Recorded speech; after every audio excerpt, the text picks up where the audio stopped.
Hi guys, welcome to a new video. और आज की रीडिंग का नाम है इट्स डायनामाइट। तो चलिए स्टार्ट करते हैं इसके क्वेश्चन से। तो देखिए, ये जो पहले पांच स्टेटमेंट हमारी पांच फिलिंग द ब्लैंक्स है, ये थोड़ी डिफिकल्ट है। इनमें आपको आप ध्यान से समझिएगा, इनमें आपको काफ़ी कुछ सीखने को मिलेगा। उसके बाद ये पैसेज काफ़ी इजी है। देखिए, सिक्स में लिखा हुआ है कि two products that Nobel's company, तो ये हमारी एक लोकेशन होगी। और इसमें लिखा हुआ है night dynamite is safer than nitroglycerin. तो जो हमारी फर्स्ट ब्लैंक है, nitroglycerin could explode even with a small.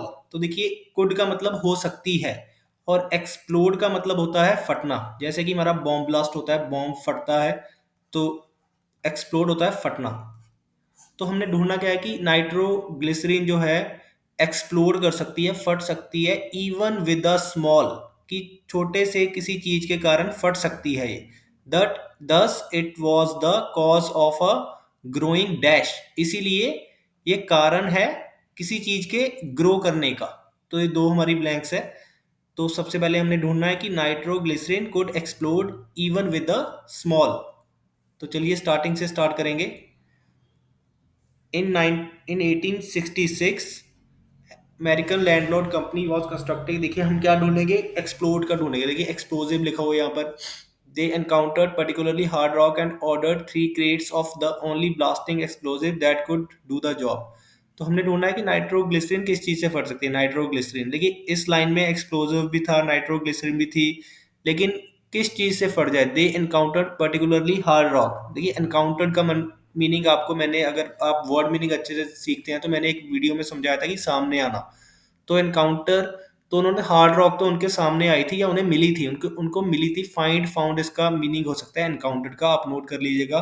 ये मैंने आपको पिछली रीडिंग्स में बता रखा है। इसलिए देखिए, वोकैब बहुत ज़्यादा ज़रूरी होती है, क्योंकि अगर आपको मीनिंग क्लियर है तो आप आंसर गलत नहीं लगाएंगे। अगर आपको मीनिंग नहीं क्लियर है तो आप ये हार्ड रॉक आंसर यहाँ पर लगा सकते थे, क्योंकि आपको एक्सप्लोजिव भी मिला था, नाइट्रोग्लिसरीन भी, लेकिन यहाँ पर आंसर नहीं था। तो आगे लिखा हुआ है, first crates of this postal centre in San Francisco and upon being accidentally drop promptly exploded killing all 15 present. The point was taken. Nitro was dangerously shock sensitive. देखिए, ये आप तभी कर पाएंगे अगर आपको इंग्लिश समझ आ रही है। अगर आप वर्ड टू वर्ड करने की कोशिश करेंगे तो ये ब्लैंक आपसे नहीं हो पाएगी। यहाँ पर लिखा हुआ है नाइट्रो वॉस डेंजरसली, कि नाइट्रो डेंजरसली मतलब बुरी तरह से क्या थी, शॉक सेंसिटिव। अब अगर आप देखिए वर्ड्स का मीनिंग निकालने की कोशिश करें तो आप इजीली निकाल सकते हैं। सेंसिटिव, देखिए शॉक का मीनिंग होता है कि कोई भी चीज़ शॉक, और सेंसिटिव होता है कि सेंसिटिव है, मतलब अगर उसको थोड़ा सा भी आप छेड़ा जाए तो वो फट सकता है या कुछ हो सकता है। शॉक सेंसिटिव है नाइट्रो, अगर उसको हम थोड़ा सा भी छेड़ें तो वो फट सकती है। तो इसका आंसर शॉक सेंसिटिव आना था। ये आप तभी समझ पाएंगे अगर आपको इंग्लिश समझ में आ रही है। तो nitroglycerin could explode with even a small, तो क्या आंसर आएगा, शॉक, कि थोड़े से शॉक से भी फट सकती है। ठीक है, तो इसका आंसर आ गया शॉक। दस it was cause of a growing, इसीलिए ये कारण था किसी चीज के बढ़ने का। देखिए, नाइट्रोग्लिसरीन फट रही है, कारण ऐसा लग रहा है कि डैश आंसर आएगा, लेकिन जब तक मिलेगा नहीं तो आंसर लगा नहीं सकते। क्योंकि देखिए, नाइट्रोग्लिसरीन फट सकती है छोटे से शॉक शॉक से, और इसी कारण ये किसी चीज का कारण था बढ़ती हुई। तो क्या बढ़ती, मौत ही बढ़ती हो सकती होगी। ठीक है, it was able to dash since in contrast to gunpowder, ये लोकेशन भी हमने याद रख लिया कि गन पाउडर आ गया। और when dash nitro could be handled more safely yet, देखिए जब ऐसा हो तब नाइट्रो हैंडल हो सकती है ज्यादा सेफली। तो जब कैसा हो, ये हमारा आंसर है इसका, कि नाइट्रो कैसी हो, कि जब dash nitro could be handled more safely, ज्यादा सेफली उसको हैंडल कर सकते हैं। कब, जब वो ऐसी हो। ठीक है, नेक्स्ट सेकंड आपको मैंने बता दी। थर्ड है, it was able to dash, ये कुछ कर पाई, since in contrast to gunpowder it dash. तो चलिए ढूंढते हैं। The history of nitroglycerin is full of such sad events. It was first synthesized in 1987 by, इसका नाम लिखा हुआ है, an Italian chemist, and he was so frightened by its discovery that he did not immediately publish its findings. देखिए, इसमें एक word आया frightened, इतना भी मुश्किल वर्ड नहीं है। frightened मतलब अफ्रेड, डरा हुआ। फ्राइट, फ्राइटन्ड मतलब डरना। तो ये नॉर्मल वर्ड आप लगा सकते हैं अपनी स्पीकिंग में या राइटिंग में। By his discovery that he did not immediately publish his findings, he was also the first to caution. देखिए कॉशन वर्ड भी काफ़ी ज़रूरी है आपके लिए। देखिए इस रीडिंग को आप ऐसा ट्रीट ना कीजिए कि ये आपको आंसर समझ में नहीं आ रहे। आप देखिए प्रोसेस में अगर आप बिलीव करेंगे, अगर आप ये सारे वर्ड्स याद करेंगे, आपकी रीडिंग इंप्रूव हो जाएगी अगर आप इंग्लिश को इंप्रूव करने की कोशिश करेंगे। कॉशन का मीनिंग है देखिए ध्यान से, मतलब कोई चीज़ एकदम ध्यान से करना, तो कॉशन ध्यान से करना, ठीक है, ध्यान से, केयरफुली। कॉशन कॉशियसली होता है, जैसे एक और वर्ड इसका लग जाता है कॉशियसली, कॉशन या कॉशियस, तो केयरफुल का इसका आप लगा सकते हैं मीनिंग समझने के लिए। तो was the first to caution the world against the use in both private letters and a journal article, arguing that it was impossible to handle the substance safely। arguing that देखिए substance safely तो हमारा था एक बार blank में, अगर आप check करें तो देखिए when डैश अभी आया नहीं है कि जब कैसी हो तो हैंडल हो सकती है safely. However it was soon discovered that when frozen, देखिए when dash at about 5 degrees nitro was much less sensitive, काफी कम सेंसिटिव थी। देखिए सेकंड ब्लैंक से पहले, थर्ड ब्लैंक से पहले, फोर्थ ब्लैंक से पहले फिफ्थ ब्लैंक हो सकती है। इसका हम आंसर लगा सकते हैं कि व्हेन फ्रोजन, जब फ्रोज का मत फ्रीज फ्रोज फ्रोजन का मीनिंग होता है कि जमाना, जमना, ठीक है, किसी चीज को हम फ्रीज करना, जैसे वाटर को फ्रीज कर देते हैं, तो उसका आंसर, उसका मीनिंग होता है फ्रीज करना, जमाना, ठीक है, जमना या जमाना, ठीक है। तो व्हेन फ्रोजन नाइट्रो को सेफली हैंडल कर सकते हैं, हमें कहां पता लगा, देखिए यहां पर लिखा हुआ है कि इट वाज इम्पॉसिबल, यहां पर है देखिए कि इट वाज इम्पॉसिबल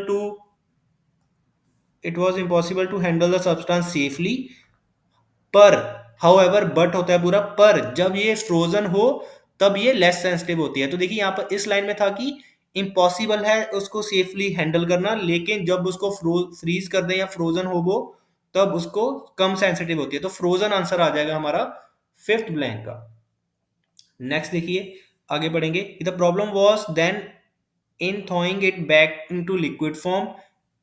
देखिए अगर आपको इस वर्ड का मीनिंग नहीं भी पता, देखिए the problem was then in throwing it back, देखिए आप लिक्विड फॉर्म में फ्रीज हुई चीज को लिखो, तो आप सोच ही सकते हैं कि इस मीनिंग का, इस वर्ड का मीनिंग क्या हो सकता है कि इसको वापस से सॉलिड से लिक्विड में लेके जाना है, क्योंकि पहले उसको फ्रीज कर दिया मतलब जमा दिया, अब इसको बोल रहे हैं कि थ्रोइंग करना है बैक टू लिक्विड फॉर्म। तो क्या हो सकता है इसका मीनिंग, आप खुद से देखिए दिमाग लगा के निकाल सकते हैं कि इसका मीनिंग होता है कन्वर्ट करना, या मतलब वापस उसी स्टेट में ले जाना। at which point it became even more unstable again, a mounting death toll would testify to this fact। देखिए पूरी लाइन में काफी सारे वर्ड्स है जो आपको नहीं पता होंगे। माउंटिंग डेथ टोल, माउंटिंग का मीनिंग होता है बढ़ती हुई, ग्रोइंग। डेथ टोल का मीनिंग डेथ सी होता है, ठीक है, कि कितने जन मर गए। टेस्टिफाई होता है कि किसी चीज को, जैसे आप कोर्ट में जाते हैं किसी की गवाही देने और आप उसकी गवाही देके आते हैं, तो टेस्टिफाई क्या हो गया, गवाही, कि मतलब उन्होंने बताया कि ये बात ने बताया कि ये चीज सच है, उसको हम कैसे बोलेंगे, दिस टेस्टिफाइड, जो भी टेस्टिफाई किया।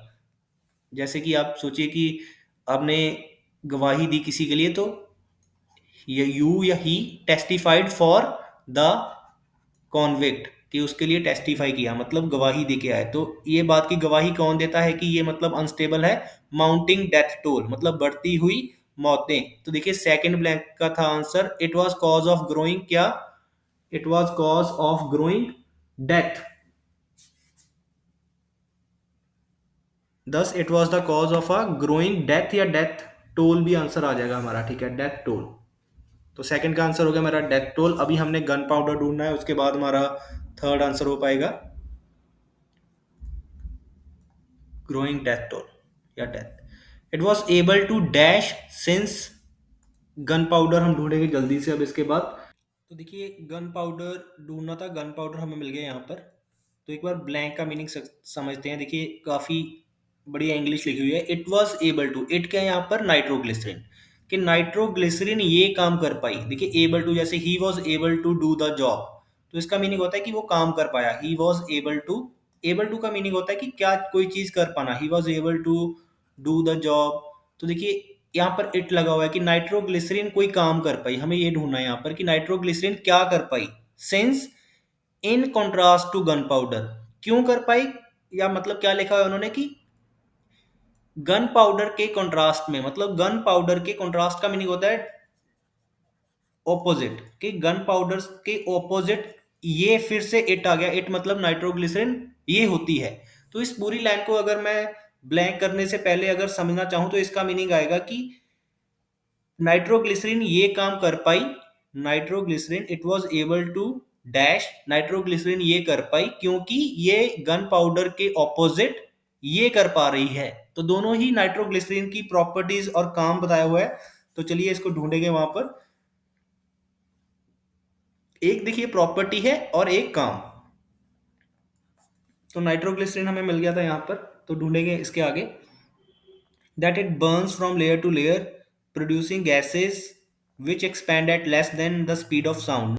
इसके बाद लिखा हुआ है कि nitro is high explosive meaning it detonates, that is trigger to react virtually shock wave producing gases which expand more sound gunpowder could not efficiently efficiently shatter rock. देखिए गन पाउडर क्या नहीं कर पा रहा, shatter rock नहीं कर पा रहा। और मैंने क्या ढूंढना था, मैंने ढूंढना था कि it was able to dash since in contrast, मतलब गन पाउडर ये काम कर नहीं पा रहा और गन पाउडर के पास ये नहीं है। तो गन पाउडर क्या नहीं कर पा रहा, शैटर रॉक आंसर आ जाएगा, शैटर रॉक। देखिए रॉक का मीनिंग रॉक होता है पहाड़, शैटर का मीनिंग होता है किसी चीज को शैटर कर देना, मतलब तोड़ देना, छोटे छोटे पीसेस कर देना उसके। तो शैटर का मीनिंग तोड़ना आप लगा सकते हैं, ब्रेक करना, शैटर ब्रेक। ये ब्रेक और एक ये ब्रेक, इनमें डिफरेंस होता है। ये ब्रेक होती है मोटरसाइकिल कार की ब्रेक, ये ब्रेक होता है तोड़ना या ब्रेक मिलना, जो हमें ब्रेक मिलती है कभी कभी। तो देखिए इसका ये आंसर हो गया। लेकिन अब हमें ढूंढना है कि although it was suitable for bullets and artillery shells only nitro could really do the job and speed. देखिए इसका जो फोर्थ ब्लैंक का आंसर आना था वो डेटोनेट्स आना था, क्योंकि यहाँ पर लिखा हुआ है nitro is high explosive meaning that it detonates. मतलब क्या मीनिंग है कि ये क्या कर देती है, डेटोनेट। देखिए जब भी कोई बॉम्ब होता है वो फटता है, डेटोनेट करता है, तो इसका मीनिंग होता है कि डेटोनेट करना। तो इसका आंसर डेटोनेट आना था। आप देखिए कि ये ब्लैंक्स जो थी बहुत ही ज़्यादा मुश्किल थी, ठीक है।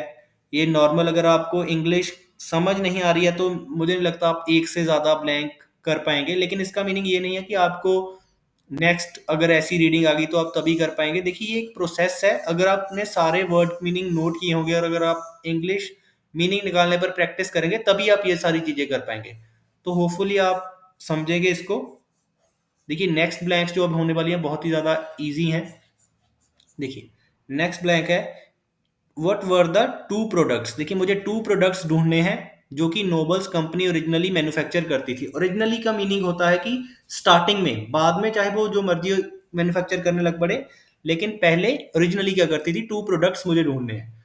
तो देखिए अब इसके बाद बहुत ही इजी हो गई ये सारे रीडिंग। नोबल्स कंपनी देखिए यहीं पर आ गया नेक्स्ट पैराग्राफ में। Nobel's company were moving from primarily iron and steel. देखिए मूविंग फ्रॉम यहां से यहां जा रही थी, moving from iron and steel production to almost यहां से यहां जा रही थी। तो ओरिजिनली क्या प्रोड्यूस कर रही थी, आयरन एंड स्टील। तो आयरन एंड स्टील इसका आंसर आएगा, टू प्रोडक्ट्स हो गए हमारे, ठीक है, आयरन एंड स्टील। देखिए कुछ बच्चे इसके आगे भी आंसर लिखा होता वो लगा सकते थे, जैसे कि यहाँ पर लिखा हुआ है कि manufacture of cannons armaments gun powder. देखिए ये वैसे भी तीन है और वैसे भी यहाँ से यहाँ मूव कर रही थी, मतलब पहले कहाँ पर थी, आयरन एंड स्टील, ओरिजिनली कहाँ पर थी, iron and steel. Next question देखेंगे। नेक्स्ट लगा what was the first nitroglycerin product called. देखिए फर्स्ट क्या नाम हमें ढूंढना है, ठीक है, फर्स्ट का क्या नाम था। तो चलिए ढूंढते हैं इसके नीचे ही began experimenting at considerable cost। देखिए स्कैन करते हुए जाएंगे, factory explosion underrated built new factory Germany determined to answer he tried first tried combining nitro and conventional gun powder marketing the final. Market कर रहा था, मार्केट का मतलब होता है कि उसको क्या नाम से बेच रहा था, मार्केटिंग। मार्केटिंग का मीनिंग होता है किसी को आप चीज को मार्केट में लेके जा रहे हैं, तो किस नाम से, ब्लास्टिंग ऑयल। तो ब्लास्टिंग ऑयल हमारा आंसर हो जाएगा इस ब्लैक का। नेक्स्ट देखिए what rock does diatomite resemble. Resemble का मीनिंग होता है किसके जैसा दिखना, किसी के जैसा दिखना। लुक अलाइक, किसी के जैसा दिखना, ठीक है। तो इसका मीनिंग क्या हो गया कि कौन सी रॉक डायटोमाइट की तरह दिखती थी। तो मुझे यही ढूंढना है कि डायटोमाइट की तरह कौन सी रॉक दिखती थी। तो मुझे लोकेशन मेरी क्या होगी, डायटोमाइट। देखिए इसमें ही नेक्स्ट पैराग्राफ में सेकंड लाइन में बड़ा सा आंसर हमारा लिखा हुआ है, लगभग ये डायटोमाइट। तो this was produced by grinding down diatomite, a rock found around the local hills. It is similar, देखिए look alike मैंने बोला किसी की तरह दिखना, similar to volcanic pumice। तो यही हमारा आंसर आ जाएगा। अगर दो वर्ड्स हमें अवेलेबल हैं, देखिए मोर देन टू वर्ड्स, तो volcanic pumice आंसर। नेक्स्ट देखिए, in what field was dynamite used most beneficially, कि सबसे ज्यादा कहां पर यूज हो रहा था। इसके साथ साथ ये भी लिखते हैं dynamite is safer than nitroglycerin. देखिए यहाँ पर हमने आंसर ढूंढा, इसके आगे पढ़ेंगे हम। नोबल पेटेंटेड, देखिए पेटेंट वर्ड का मीनिंग आपको समझना पड़ेगा। पेटेंट, पेटेंट का मीनिंग होता है कि अगर कोई इन्वेंटर या साइंटिस्ट किसी चीज को इन्वेंट करता है और उसको पेटेंट कर दे। पेटेंट का मीनिंग है वो सरकार के पास जाएगा और उनको बोलेगा कि ये मेरा आइडिया है, अगर कोई और इसको बनाता है, इसी तरह से बनाता है जैसे मैंने बनाया, तो उसको मुझे पैसे देने पड़ेंगे। आप देखिए सिंपल लैंग्वेज में समझिए कि पैसे देने पड़ेंगे या फिर मुझे कुछ ना कुछ उसमें हिस्सेदारी देनी पड़ेगी कि ये आइडिया मेरा हो गया, मैंने इसे इन्वेंट किया है और कोई इसको इस तरीके से नहीं कर सकता। तो इसे बोलते हैं पेटेंट। जैसे किसी ने स्टार्टिंग में एटॉमिक बॉम्ब बनाया होता, वो इसको पेटेंट कर ले सकता है कि कोई और ना इसी तरह से बना दे। जैसे मार्केट में आपने कोई प्रोडक्ट लॉन्च किया और उसकी टेस्टिंग करके कोई और वैसा ही सिमिलर प्रोडक्ट बना दे। तो इसलिए क्या लोग क्या कर लेते हैं, जो बड़े बड़े बिजनेसमैन या कोई इन्वेंटर्स होते हैं, तो अपने आइडिया को पेटेंट कर लेते हैं ताकि कोई और उनकी कॉपी ना कर सके। ठीक है, आप होपफुली समझ गए होंगे पेटेंट का मीनिंग। तो देखिए इसके ऊपर लिखा होता, this combination immediately made nitro less dangerous to handle. तो देखिए इसके कारण nitro less dangerous to handle होगी, और यहाँ पर लिखा हुआ है कि dynamite is safer than nitro. तो इसका आंसर ट्रू हो जाएगा, क्योंकि ये हमारा देखिए डायनामाइट ही बन रहा है। अगर आप देखें तो patent is under the name dynamite. देखिए यहाँ पर डायनामाइट बन गया, और इससे क्या हुआ, जो नाइट्रोग्लिसरीन पहले बहुत ही ज्यादा डेंजरस थी, मतलब जो उन्होंने नोबेल ने इस आइडिया को पेटेंट किया और उसको डायनामाइट नाम दे दिया, तो वो लेस डेंजरस टू हैंडल है नाइट्रोग्लिसरीन के कंपैरिजन। तो इसलिए आंसर क्या आ जाएगा हमारा, ट्रू। नेक्स्ट है फ्रेंच न्यूज़पेपर कंडेम्ड। देखिए कंडेम का मीनिंग होता है किसी चीज की, अगर आप सिंपल लैंग्वेज में करें तो बुराई करनी, निंदा करनी, बुराई करनी। जिनको निंदा समझ आ रहा है वो निंदा समझ सकते हैं, नहीं तो बुराई करनी, कंडेम करना, निंदा करनी, कि आप किसी ने कोई बुरा काम किया और आप उनको बता भी रहे हैं कि आपने बुरा काम किया, उनकी बुराई कर रहे हैं। ठीक है, तो फ्रेंच न्यूज़पेपर ने कंडेम किया था अल्फ्रेड नोबल को because of his wealth. Wealth क्या होता है, पैसे के कारण उसको कंडेम किया था। ठीक है, तो चलिए ब्लैंक भी हमारी ये लोकेशन है कि in what field was dynamite used most beneficially, कि कौन सी फील्ड में। देखिए ये तो सिंपली आंसर होगा कि हमें फील्ड ढूंढनी है। नेक्स्ट है कि it is best known form dynamite was made in short paper wrapped sticks quarters into one quarter. देखिए हम या तो अल्फ्रेड नोबल या फ्रेंच न्यूज़पेपर ढूंढेंगे या फिर कोई फील्ड ढूंढने की कोशिश करेंगे और उसी को हम स्कैन करते हुए चलेंगे। देखिए तो इसमें अगर मैं यहाँ पर आऊँ तो मुझे मिलता है engineering projects.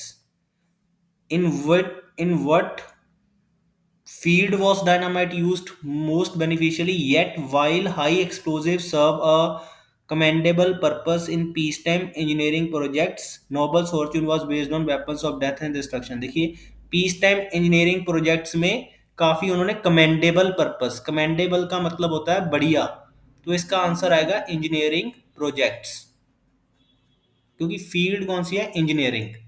In what field, तो इंजीनियरिंग आ सकता है आंसर, या आप इंजीनियरिंग प्रोजेक्ट्स लगा सकते हैं। इंजीनियरिंग फील्ड में इसने सबसे ज्यादा काम किया। तो देखिए फ्रेंच न्यूज़पेपर वाला आंसर ढूंढेंगे, इसके बाद हम फ्रेंच ढूंढने की कोशिश करेंगे। देखिए फ्रेंच न्यूज़पेपर, या यहाँ पर देखिए यहाँ पर हमें मिल रहा है फ्रेंच न्यूज़पेपर।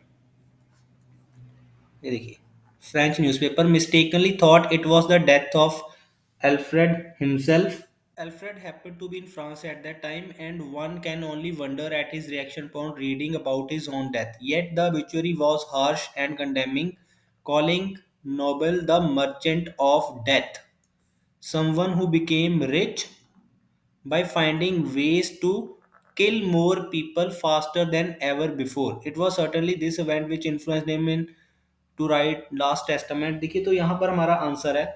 तो देखिए हमारे इसमें है कि वेल्थ के कारण उसको क्रिटिसाइज या कंडेम किया जा रहा था. क्रिटिसाइज का मीनिंग भी सेम ही होता है देखिए, लेकिन यहाँ पर लिखा हुआ है कि उसको क्योंकि वो मर्चेंट ऑफ डेथ, उन्होंने वेपन्स बनाए थे इसलिए उनको कंडेम किया जा रहा था, ना कि उनकी वेल्थ के कारण.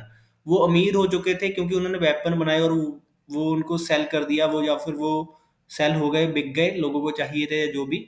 लेकिन वेल्थ के कारण कंडेम नहीं किया गया है उनको, उनकी जो उन्होंने वेपन्स बनाए हैं उसके कारण किया गया है. यहाँ पर लिखा भी हुआ देखिए मर्चेंट ऑफ डेथ, और उन्होंने तरीके ढूंढे लोगों को मारने के, जो कि पहले कभी, जो इतनी तेज पहले कभी मरते नहीं थे लोग, इस तरह के उन्होंने तरीके ढूंढे.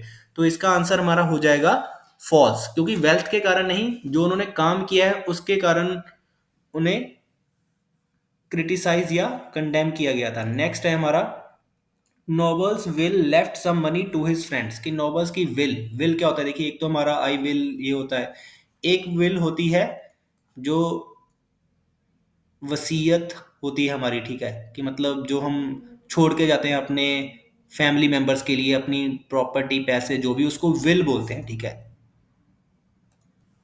तो इसके लिए हम एल्फ्रेड की विल ढूंढेंगे. College he specified apart from minor his vast Fortune. Fortune का मीनिंग होता है देखिए, एक तो फॉर्च्यून लक होता है और एक हम फॉर्च्यून ऐसे यूज करते थे कि पैसे की तरह, फॉर्च्यून पैसा. About $2 million in today's money be set aside for the establishment of prize these awarded great benefit mankind physics chemistry. देखिए कहीं पर भी उसके फ्रेंड्स की बात नहीं है यहाँ तक. तो इसका आंसर क्या आएगा हमारा, नॉट गिवन. कि किसको छोड़ के गए हमें पता ही नहीं लगा, तो आंसर क्या आ गया, नॉट गिवन. नेक्स्ट है many now condemn Nobel for his production of weapons. कि काफी लोगों ने, ठीक है, करते हैं कंडेम. फिर आ गया कंडेम का मीनिंग बुराई करना, या फिर सेम वर्ड क्रिटिसाइज यूज हो सकता है. क्रिटिसाइज ये भी आपको रीडिंग में आपकी देखने को जरूर मिलेगा, criticise. Few consider that all that money comes from nitroglycerin, dynamite, gunpowder, and armament manufacture, the indirect cause of incalculable human carnage. यहाँ पर लिखा हुआ है देखिए, इसका आंसर फॉल्स आएगा. ध्यान से समझेंगे, यहाँ पर लिखा हुआ है मैनी नाउ कंडेम, बहुत से लोग कंडेम करते हैं. यहाँ पर लिखा हुआ है few consider that money comes from, तो बहुत सारे नहीं करते भाई, थोड़े लोग ही करते हैं. तो इसका आंसर क्या आ जाएगा, फॉल्स. तो देखिए ये रीडिंग वैसी नहीं थी कि आप word to word answer find करके लगा सकें. पेपर में ऐसी रीडिंग आ जाती है, तभी बच्चों के कभी कभी मार्क्स नहीं आ पाते. तो अगर आपने पूरा प्रोसेस अच्छे से आप समझें, सारे वर्ड मीनिंग नोट करें, अगर आप ज़्यादा से ज़्यादा मीनिंग्स निकालने की कोशिश करें और अपनी एक जनरल नॉलेज बढ़ाएं, ठीक है, अच्छी वीडियो देख के यूट्यूब के ऊपर वर्ड मीनिंग और एक आपकी सोच, अगर आपको ये मीनिंग्स बनाने आते हैं तो आप ऐसी रीडिंग भी कर पाएंगे. तो होपफुली आप प्रैक्टिस करेंगे ऐसी रीडिंग्स की और ज़्यादा. तो चलिए मिलते हैं नेक्स्ट वीडियो में. Please share and like this video, और नेक्स्ट वीडियो में मिलते हैं.